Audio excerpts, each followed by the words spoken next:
Hello, and welcome to Heartbreak Stories. Today's story is about a man who spent years quietly building something most people never see, and a woman who didn't realize what she had until she threw it away in public.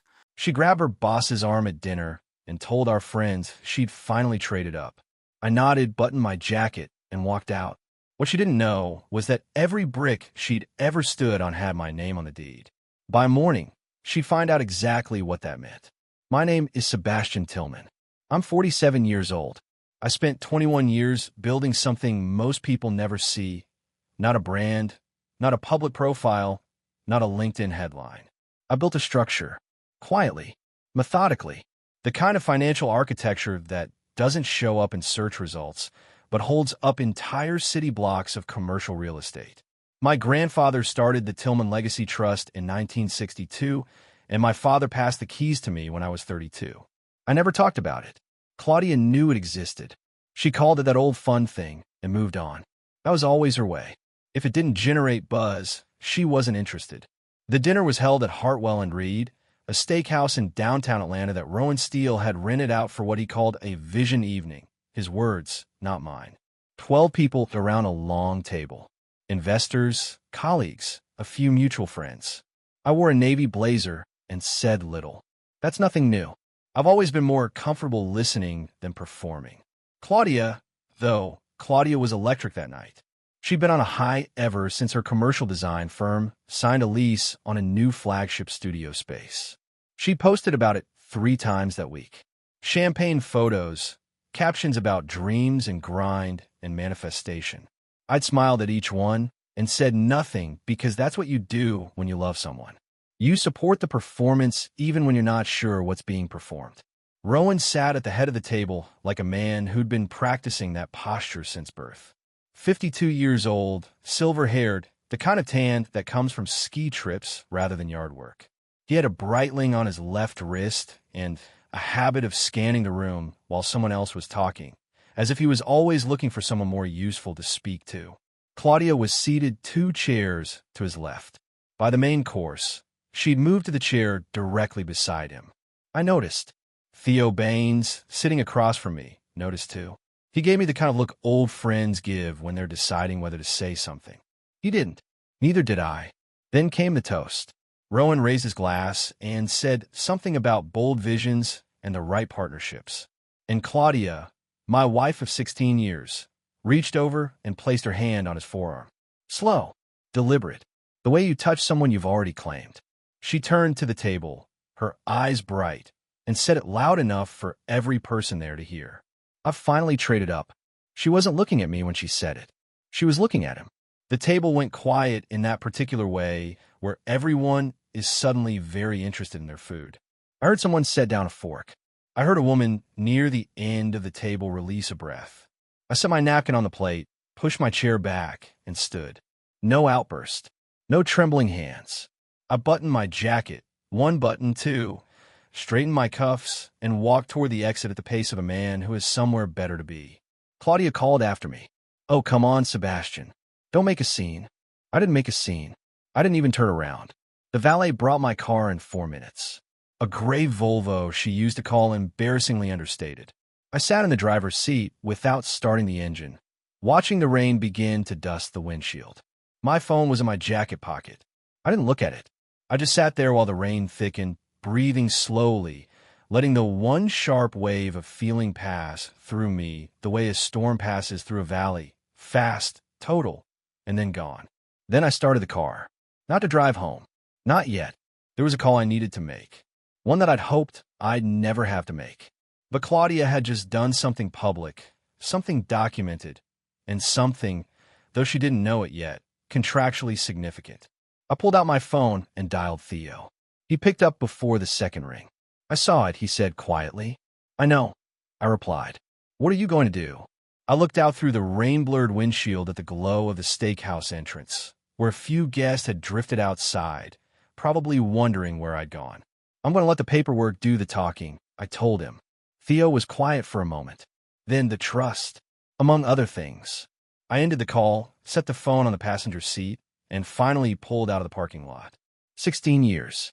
She'd stood in front of 12 witnesses and announced she'd traded up. Fine. I'd spent 16 years making sure that every brick she ever stood on had my name on the deed. She was about to find that out. The office I keep on Peachtree Street doesn't look like much from the outside.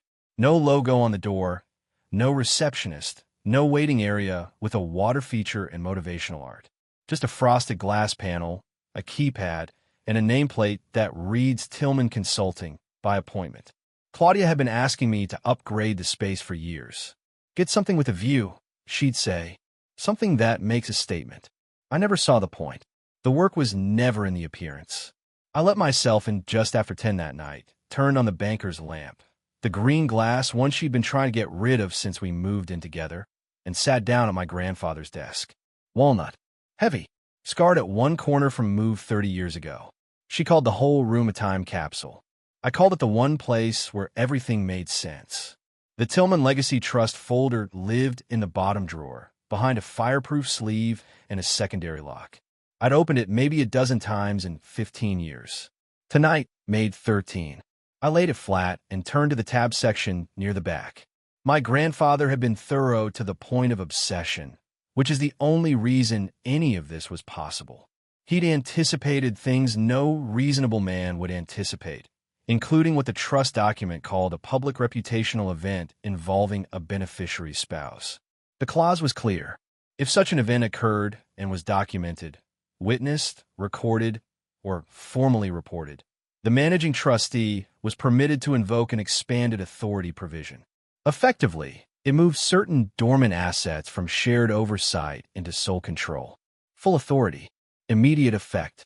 The dinner tonight had been documented before I even left the parking lot. A guest had recorded it on a phone. Theo had confirmed that within 20 minutes of my call. The clip was already in 2 separate group chats. I picked up my pen, initialed the activation page, and signed the bottom. Then I called the trust's legal liaison, a methodical man named Ed Coburn who had been handling Tillman matters for 11 years. Ed picked up on the 3rd ring. "I heard," he said before I could speak. "Then you know what I need." "The activation form." "Yes." A pause, the sound of keyboard. "I'll file it with the administrator tonight. Expanded authority is effective at midnight per the clause." "Good," I replied. "There's one more thing. Pull up the Stroud file." A longer pause this time. "Sebastian, are you sure?" I understood his hesitation.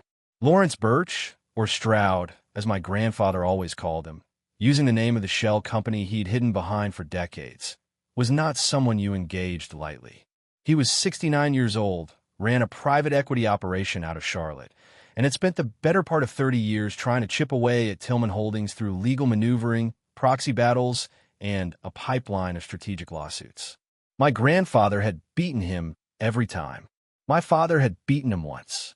I'd never had to deal with him directly. But 2 weeks ago, Stroud had sent an intermediary, a quiet lunch invitation, relayed through mutual contact. I declined. Now, sitting in the dark with a signed activation form in front of me, I was reconsidering. "Pull the file," I said. "Don't reach out. Just have it ready." Ed confirmed and ended the call. I leaned back in my grandfather's chair and stared at the ceiling. The rain had followed me from the restaurant and was now pressing steadily against the window. The room smelled like old leather and wood polish, and something I could only describe as patience, the accumulated weight of decisions made without rushing. Claudia's firm had signed a lease 4 months ago, a flagship studio on the 7th floor of the Hartwell Commerce Center.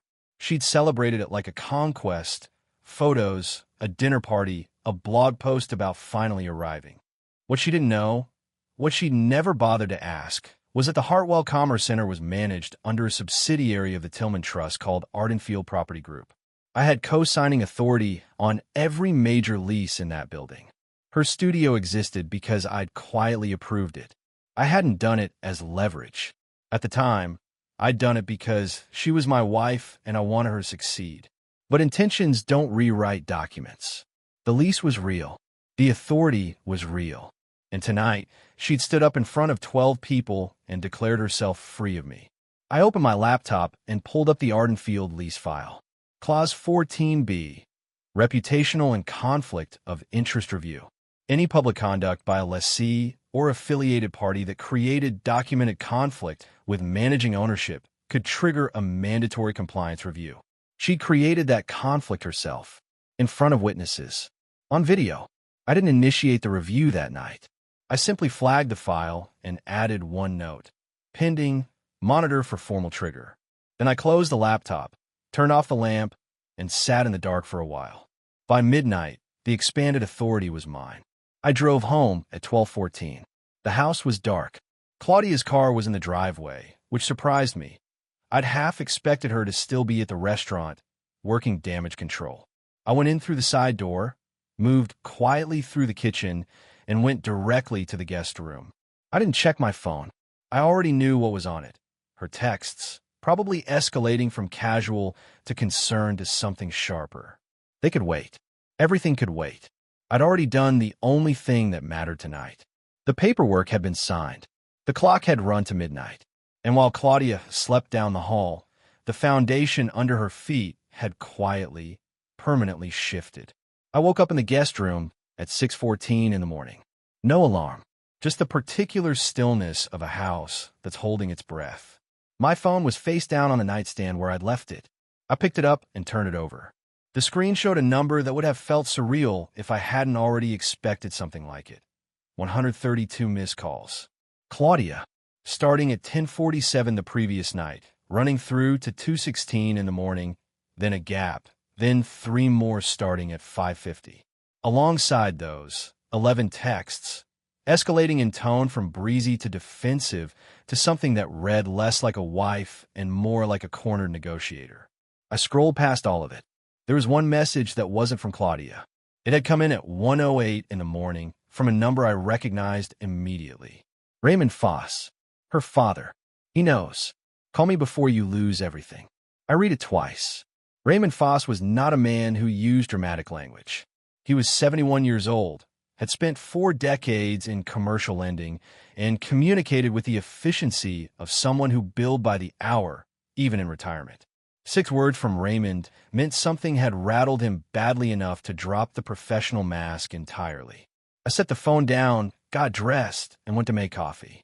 Claudia was already in the kitchen. She was still in the clothes from last night. Blazer slightly wrinkled, hair pulled back in a hasty way that said she hadn't slept much. She turned when she heard me come in, and I could see she'd been rehearsing something. The expression on her face had that particular tightness of a speech prepared but not yet delivered. I poured my coffee and leaned against the counter. I said nothing. Sebastian. Her voice was measured. Careful. What happened last night? I need you to understand it wasn't what it looked like. I took a slow sip. What'd it look like? She blinked, thrown by the question. It was a joke. Rowan's been a mentor to me. I was being playful. The whole table was laughing. Half the table was silent. I replied evenly. Theo didn't laugh. The Hendersons looked at their drinks. And you weren't looking at me when you said it. You were looking at him. Her jaw tightened. You're reading into it. Your father texted me at 1 in the morning, I said. 6 words. He told me to call him. He seemed worried. That landed. Her posture shifted. Something behind her eyes recalibrated. The rehearsed version of this conversation suddenly not quite fitting the room anymore. She opened her mouth, then closed it. I set down my mug, picked up my jacket from the chair, and headed for the door. Sebastian, I have a meeting, I said without turning around. The meeting was real.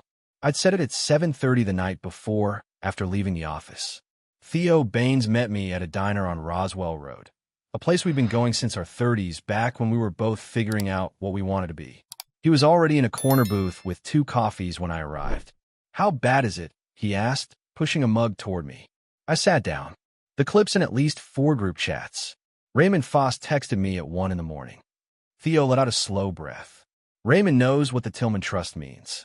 That's why he's scared. He should be, I said. He co-signed a development loan through Ardenfield 3 years ago.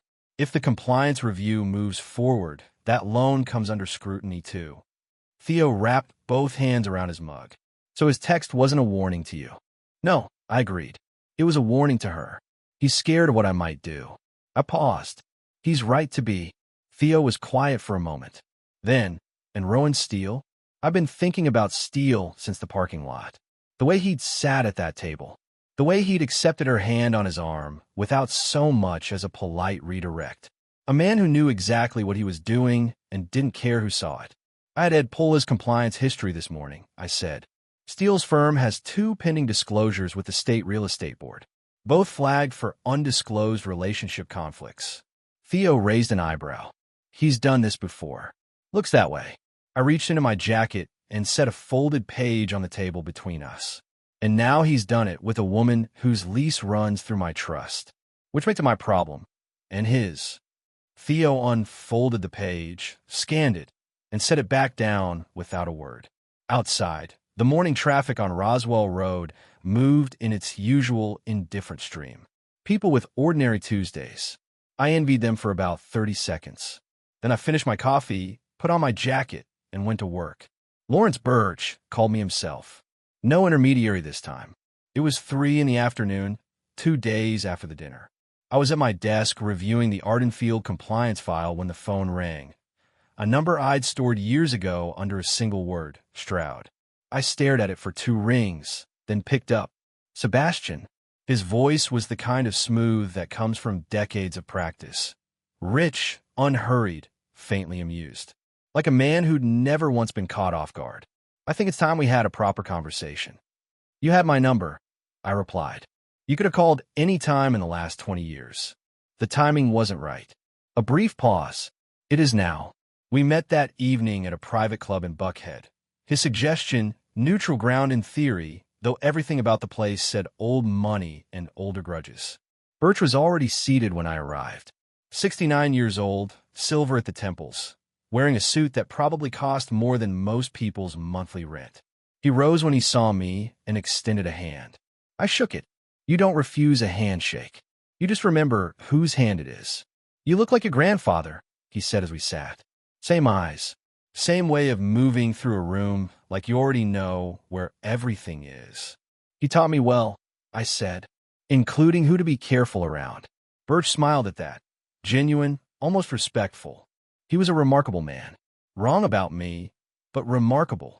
I let that sit without comment. He got to it quickly, which I appreciated. Birch explained that he'd been tracking Rowan Steele's movements for 18 months. Steele, it turned out, had been quietly positioning himself to acquire distressed commercial properties across 3 Atlanta zip codes, properties that sat directly adjacent to Tillman Trust Holdings. The play was elegant in a predatory way. Create proximity conflicts, trigger compliance reviews on existing tenants, then swoop enduring the resulting instability. He used your wife, Birch said flatly. Deliberately. He identified her connection to you 8 months ago and began cultivating the relationship. The word cultivating landed like a stone in still water. I kept my face neutral. What do you want in exchange for this information? I asked. Birch leaned forward slightly. Access. 1 parcel on the Chattahoochee corridor. The warehouse site your grandfather locked up in 1987. It's been sitting dormant for 30 years. I'd known the parcel would come up. It always did with Birch. My grandfather had acquired it specifically to keep it out of Birch's hands, and the 2 men had spent the better part of a decade in litigation over it. That parcel isn't for sale, I said. It never has been. I'm not asking to buy it. Birch tilted his head. A 10-year development lease. I build, you retain ownership. We both profit. I studied him for a long moment. The offer was genuinely reasonable, which made it more dangerous than any aggressive play would have been. Lawrence Birch didn't make reasonable offers out of generosity. I'll consider it, I said finally. But I need the documentation on Steele. Everything. Dates, communications, the acquisition strategy. He slid a flash drive across the table without hesitation. He'd had it ready. Of course he had. I picked it up, pocketed it, and stood. 1 condition, Birch added, remaining seated. Whatever you do with Steele, make sure it's airtight. Because the people he's connected to don't take losses quietly. I buttoned my jacket. Neither do I. I left the club without looking back. In the car, I sat for a moment with the flash drive in my palm. My grandfather's warning about Birch echoed somewhere in the back of my mind. Never trust a man who needs something from you more than he's willing to admit. But the information on Steele was real. I could use it without giving Birch a single thing in return. at least for now. I started the engine and called Ed Coburn. "We need to talk about Rowan Steele," I said when he answered. "All of it." Claudia came to my office on a Thursday afternoon. She hadn't called ahead, just showed up, which told me she'd run out of patience waiting for me to come to her. My assistant rang through to say she was in the lobby, and I told her to send Claudia up after 5 minutes. Small thing, but deliberate. I wasn't going to rush. She walked in composed, dressed well, chin level, the expression of a woman who decided that confidence was still her best play. She looked around the office once, the banker's lamp, the old desk, the walls of filing shelves, and I could see the familiar flicker of disdain she'd never quite learned to hide. "You've been avoiding me," she said, settling into the chair across from the desk without being invited to sit. "I've been working," I replied without looking up from the page in front of me. I finished the line I was reading, set the document aside, and gave her my full attention. "What do you need, Claudia?" She leaned forward. "I need you to tell me what's actually happening. I've had 2 calls from the Hartwell Building Management, something about a compliance review on my studio lease. My attorney says there's a conflict of interest flag on the account. I need to know if you did that." "I didn't file anything," I said, which was true. The compliance review was triggered automatically under Clause 14B of your lease agreement. It activates when a documented public conflict involves the managing ownership of the property. She stared at me. "What does that mean in plain English?" "It means the night at Hartwell and Reed was recorded," I said evenly. "Multiple recordings. They circulated. When the property management office saw the clip and cross-referenced the names, the clause activated on its own. I didn't make a single phone call." The color shifted in her face, not quite pale, but close. That's a technicality. No reasonable board is going to. The board doesn't have discretion under that clause. I cut in. It's mandatory review. Your attorney should have caught that when you signed. She sat back, recalibrating. Then, quieter, "Sebastian, we've been married 16 years. Whatever is happening between us, you can't let it affect my business." "I haven't touched your business," I said. "You touched it. The moment you made a public statement about a personal relationship in front of witnesses and cameras, you triggered a legal process that exists entirely independently of me." I paused. "There's something else you should know." I opened the desk drawer and slid a single page across to her. She picked it up slowly. It was the operating agreement for her firm, specifically page 9. The clause she'd insisted on 3 years ago, back when she was protecting herself from a difficult early business partner. I'd helped her draft the language myself. At the time, she called it her insurance policy. Her eyes moved across the paragraph. I watched the moment she reached the key line, "document a conflict of interest with a managing property holder," because her jaw tightened and her breath caught in a way she couldn't control. "This can't apply to me," she said, voice thinner now. "I wrote this to protect myself." "You wrote it to protect the company," I replied. "The company's board can now invoke it against any partner, including you." I let that land. "Your own attorney is on that board, Claudia. What do you think he's going to do when the compliance review results land on his desk?" She set the page down carefully, like it might detonate. "I didn't know," she said. It came out as barely a whisper. "I know you didn't." I folded my hands on the desk. "That's exactly the problem." She left 20 minutes later without another word. I watched her walk through the glass door into the corridor, straight-backed, controlled, every inch of her performing composure. And then I turned back to my desk and picked up the phone. Ed Coburn answered on the first ring. "The compliance review," I said. "Let it proceed at full speed." For days after Claudia's visit to my office, Rowan Steele held a press briefing. I heard about it from Theo before I saw the recording. He called me at 7 in the morning, voice carrying that particular flatness of a man delivering news he knows will sting even if it shouldn't surprise anyone. "Steele went public," Theo said.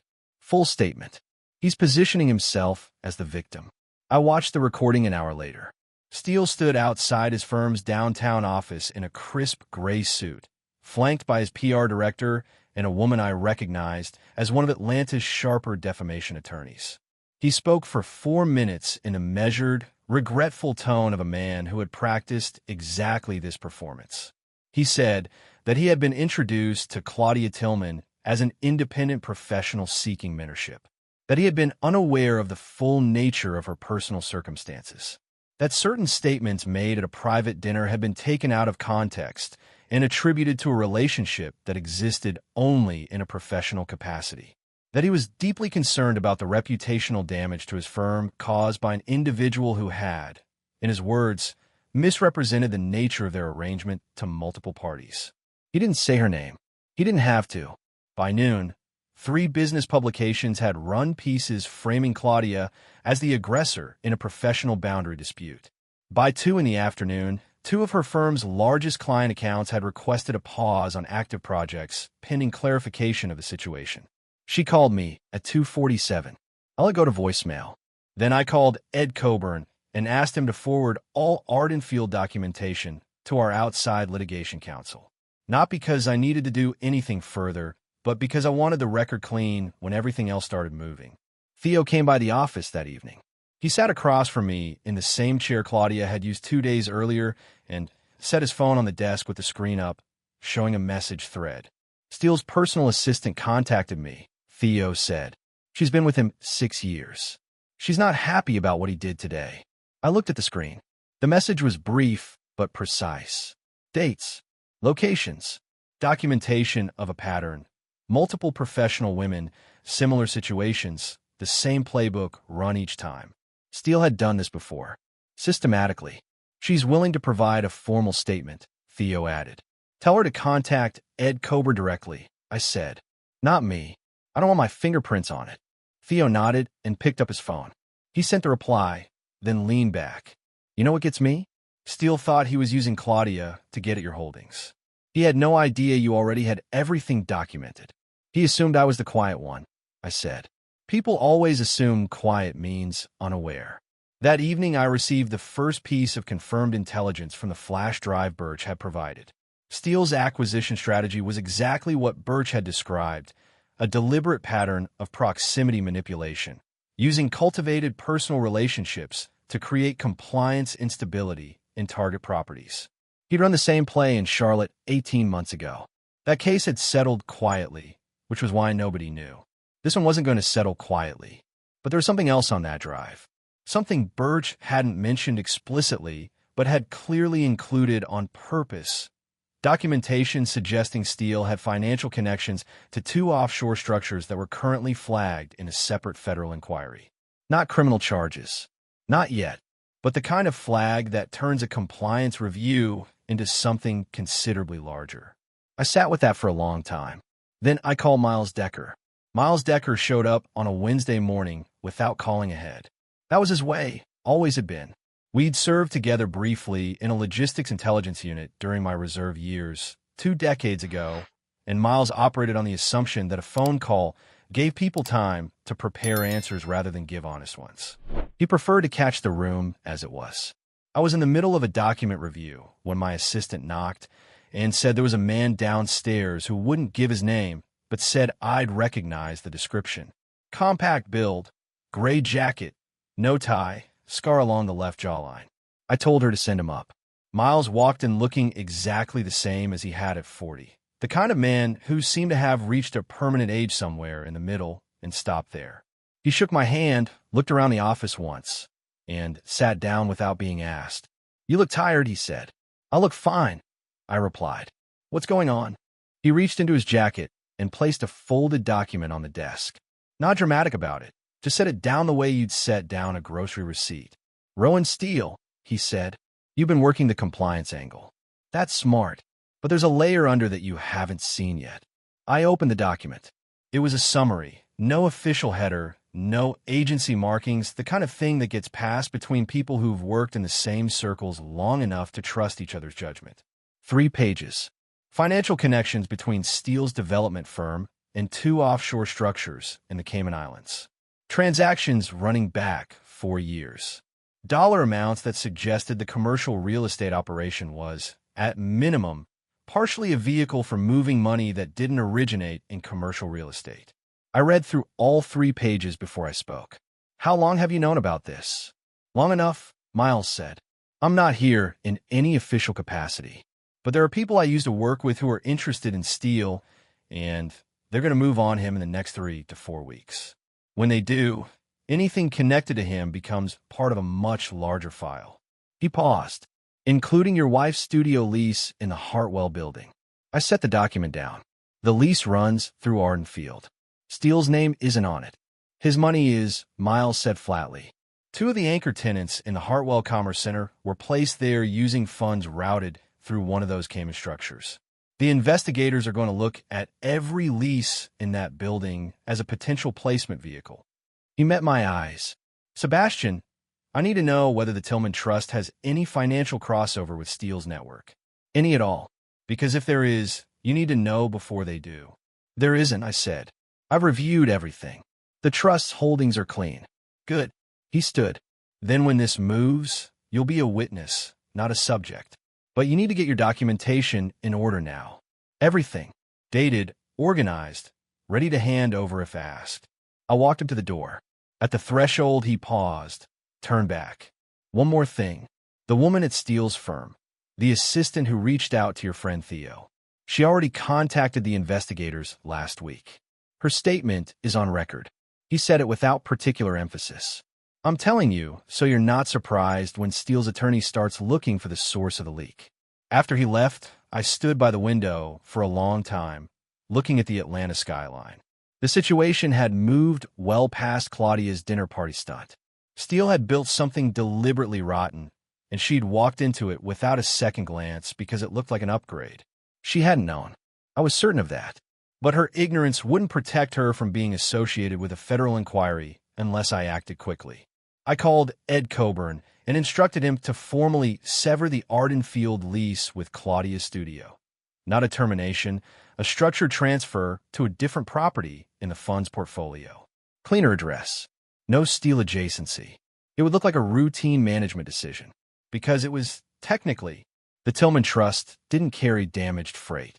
Then I sat back down at my desk and thought about Lawrence Birch. He'd handed me that flash drive knowing exactly what was on it. He'd wanted me to find the Steele offshore connection, wanted me unsettled enough to consider the Cumberland warehouse deal more seriously. It was a long play, the kind my grandfather would have recognized immediately. I pulled out a legal pad and wrote 3 words at the top. Birch. Not yet. The warehouse could wait. Everything with Birch could wait. Right now, the only thing that mattered was making sure the Tillman name was nowhere near the blast radius when Rowan Steele's world came apart. I had maybe 3 weeks. I intended to use all of them. It happened on a Friday night. I was at the office late, later than usual, running through the reorganized Arden Field files before sending them to litigation counsel, when my phone buzzed with an alert from the building's security system. Not an alarm. A flag. Motion detected in the server room on the 3rd floor after hours. I had cameras in that server room. Not obvious ones. My IT manager, a careful man named Frank Odia, who'd been with the trust for 9 years, had installed them at my request 2 years earlier after a minor break-in attempt that never made it past the lobby. I pulled up the feed on my laptop. 2 men, one working at the primary server rack, the other standing near the door. The first man was methodical, pulling cables, inserting a device into the primary port, moving with the deliberate efficiency of someone who'd done this before. They weren't destroying hardware. They were initiating a remote wipe. Someone wanted the digital records erased. I called Frank first. He was on his way before I finished the sentence.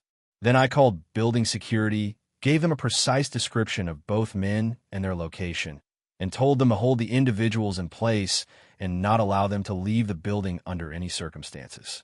Not police, not yet. I needed to know who sent them before I decided what to call it. While Frank drove over, I opened a separate system on my laptop. 18 months ago, after the minor break-in, I'd instructed Frank to set up a fully redundant backup. Not cloud-based, not connected to the main network. A physical archive server in a separate facility across town, mirroring everything in real time. Every document, every lease record, every trust transaction. If someone wiped the primary server tonight, they'd erase a copy. The original would be sitting untouched in a climate-controlled room on the other side of Atlanta.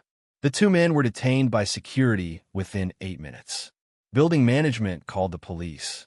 I arrived 22 minutes after the initial alert, walked into the lobby, and found both men seated in the security office. Young, professional-looking, the kind of hired technical help that doesn't usually leave fingerprints on the actual job order. I didn't speak to them. I let the police handle the intake. What I did do was hand the responding officer a printed copy of the security footage timestamp and a brief written statement identifying the specific server room and its contents. Frank met me in the hallway outside. He was calm the way competent people are calm in a crisis, focused, not rattled. Primary server was partially wiped, he said quietly. About 40% of the Ardenfield lease files. They didn't get to the trust transaction records.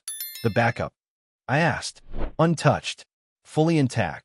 He handed me a tablet showing the backup system status. Everything green. Whoever ordered this didn't know about the secondary archive. Nobody did, I said, except you and me. Frank nodded once, then went to deal with the police technical team. I walked back to my office, sat down, and thought about who had the most to lose from an intact Ardenfield file. Steele's name wasn't on any of the leases directly, but his financial connections ran through 2 of the anchor tenants. And if those transactions were ever cross-referenced with the offshore structures Miles had documented, the picture became very clear, very fast. He tried to burn the evidence before anyone could read it. There was something else, though. Something I'd been sitting on for a week and hadn't told anyone yet, including Miles. In the back of the Ardenfield master file, behind the tenant records and the compliance logs, was a single manila folder labeled Zone 4, pending transfer. Inside that folder was an original signed act, a document establishing a ground lease easement on a parcel adjacent to the Hartwell Commerce Center. A parcel that, if developed, would significantly increase the value of Steele's target acquisitions. The act had Steele's attorney's name on the preparation line, and Claudia's signature on the witness block, signed 8 months ago, well before the dinner party, well before I'd had any reason to be watching. She'd witnessed the document for his attorney without telling me. Maybe she hadn't understood what she was signing. Maybe she had. Either way, the act existed, it was intact, and now it was the most important piece of paper in the building. I locked it in the desk drawer, then called Miles Decker. "They came for the files tonight," I said when he answered. A pause. "Anyone get hurt?" "No, they got nothing." "Good." Another pause. "Sebastian, it means they're scared. Scared people make mistakes." "I know," I said. "I'm counting on it." Raymond Foss didn't call ahead either. He just appeared. I was in a meeting with Ed Coburn when my assistant knocked and said that an older gentleman was in the lobby asking for me by name and refusing to leave. I knew before she finished the sentence. I told Ed to give me 20 minutes and went downstairs. Raymond was 71 years old and looked every year of it that morning.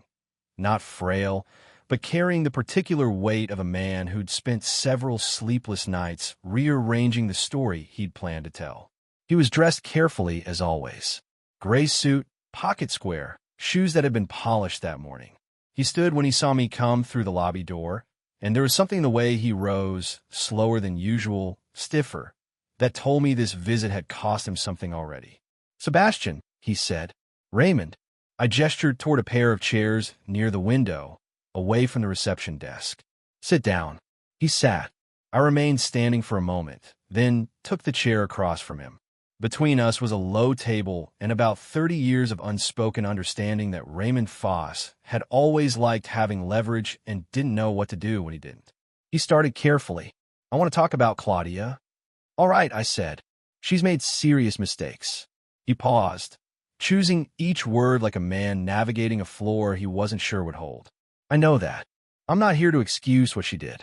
But she's my daughter, and I'm asking you, man to man, to consider whether the consequences need to be as complete as they appear to be heading." I looked at him steadily. "You sent her a text the night of the dinner. 6 words.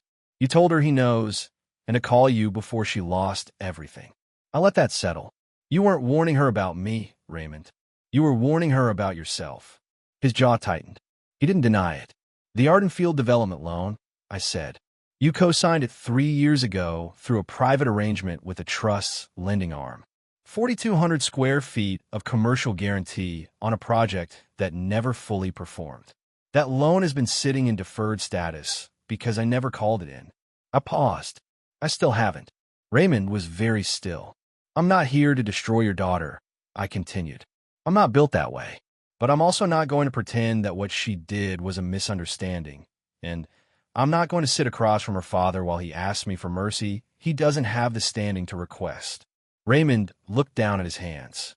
For a long moment, he said nothing. Then, quietly, "What happens to the loan?"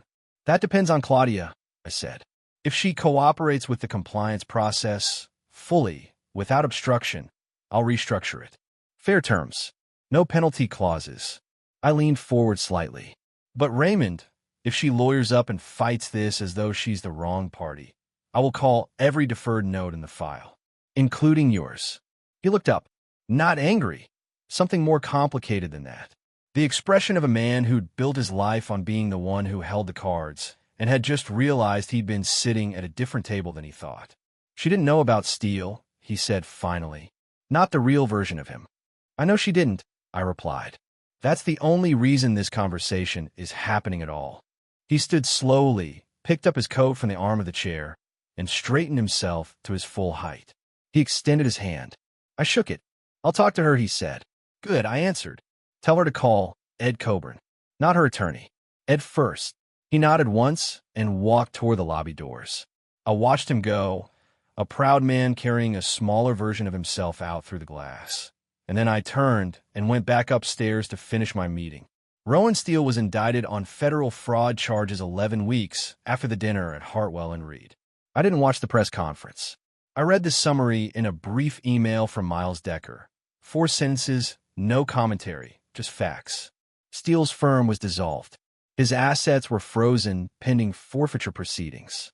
His attorney had already entered a not guilty plea, which everyone involved understood was procedural.